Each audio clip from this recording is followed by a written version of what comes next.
I've been in a situation all my life when people borrowed money away from me and did not pay me back. I have been through hell and high water when it comes down to lending people money. But I learned that I'm not a bank, I'm not a lending institution, I'm not any kind of loan company. Say, for example, if a person comes to me now, which I learned from my past experience, if a person comes to me for an emergency loan, I would help them with a percentage of the loan, but I wouldn't give them the total amount. I wouldn't do that, What I would do, I would give them enough that I could afford to lose out of my pocket, say $50 or $100. I wouldn't go beyond that. I have learned that over and over in my life that it don't work when it comes down to family members, friends, or acquaintances.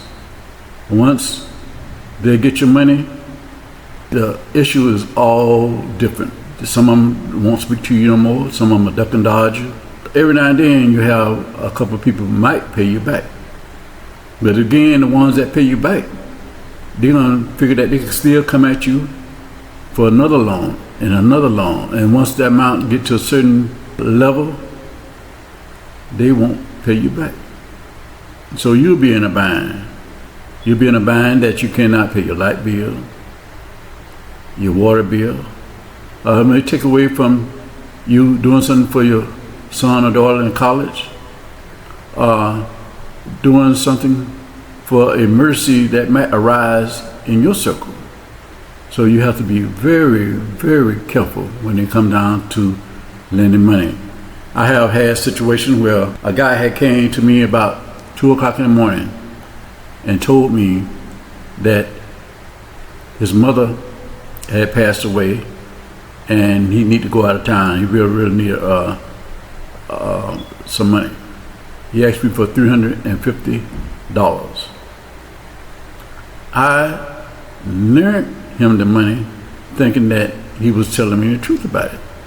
So on my way to work the next day, I passed by the store. I seen him under the tree. And he was drunk as hell, high as hell, and spending the money that I gave him. And to this day, this guy will not speak to me. So I took the loss, And then you have to be very, very careful with family members too.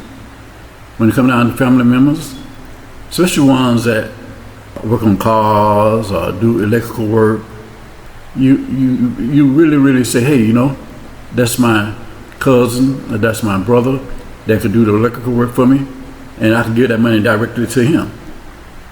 So sometimes they get your money and don't turn around and do the work for you. You have to chase them down. Then you might wind up have to get somebody else to do the work for you. And you lost that money with the family members, and plus you're paying somebody on the outside to do that type of work.